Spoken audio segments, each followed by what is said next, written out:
got Tweedle round that back of the collar. If you think we're waxworks, you ought to pay, you know. Waxworks aren't meant to look at but not to know how. Contrary-wise, and if you think we're alive, you ought to speak. I'm sure I'm very sorry. I know you're thinking, but isn't so. Know how.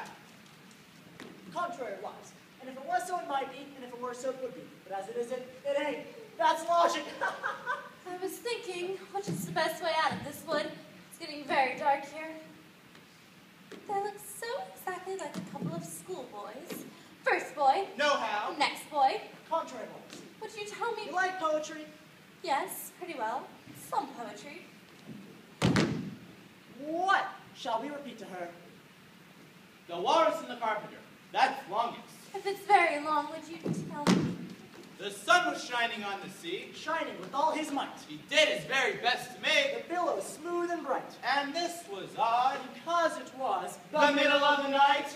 The walrus and the carpenter were walking close at hand. They wept like anything to see. They wept like anything to see. They wept like anything to see. Such quantities of sand. If this were only cleared away, They said it would be grand. Oh, oysters, come and walk with us. The walrus did beseech. A pleasant walk, a pleasant talk, along the briny beach. We could all do with more than 4 to give a hand to each. The eldest oyster looked at him, but never a word he said. The eldest oyster winked his eye and shook his heavy head, meaning to say he did not choose to leave the oyster bed. But 4 young oysters hurried up, all eager for their treat. Their coats were brushed, their faces washed, their shoes were clean and neat.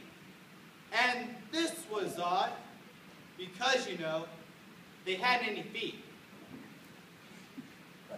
They hadn't any feet. They hadn't any feet.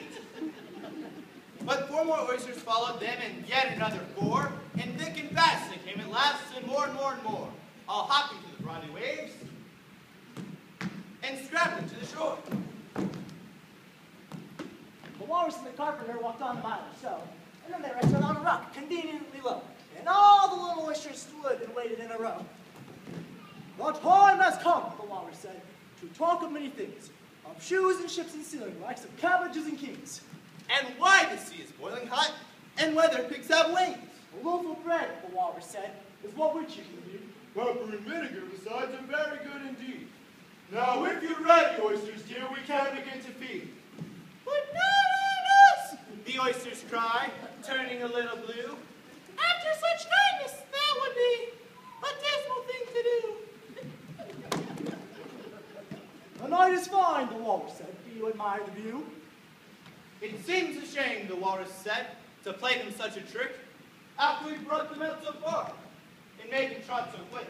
The carpenter said nothing but, "Now let us spread too thick." I weep for you, the walrus said, much to sympathize. With sobs and tears, he sorted out those of the largest size, holding his pocket handkerchief before his streaming eyes.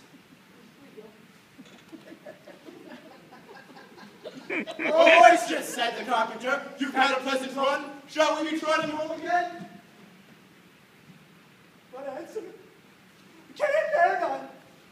But answer came there none. And this was scarcely not because they need everyone. Ta-da!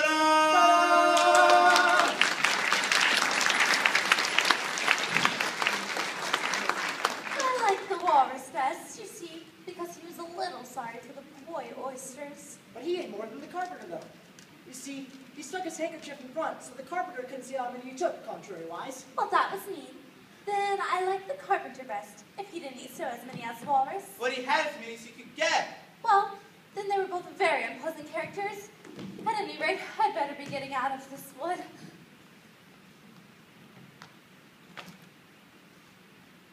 Do you think it's going to rain? No, I don't think so. At least not under here, nohow. But it may rain outside. It may be chooses. We've no objection, contrary-wise.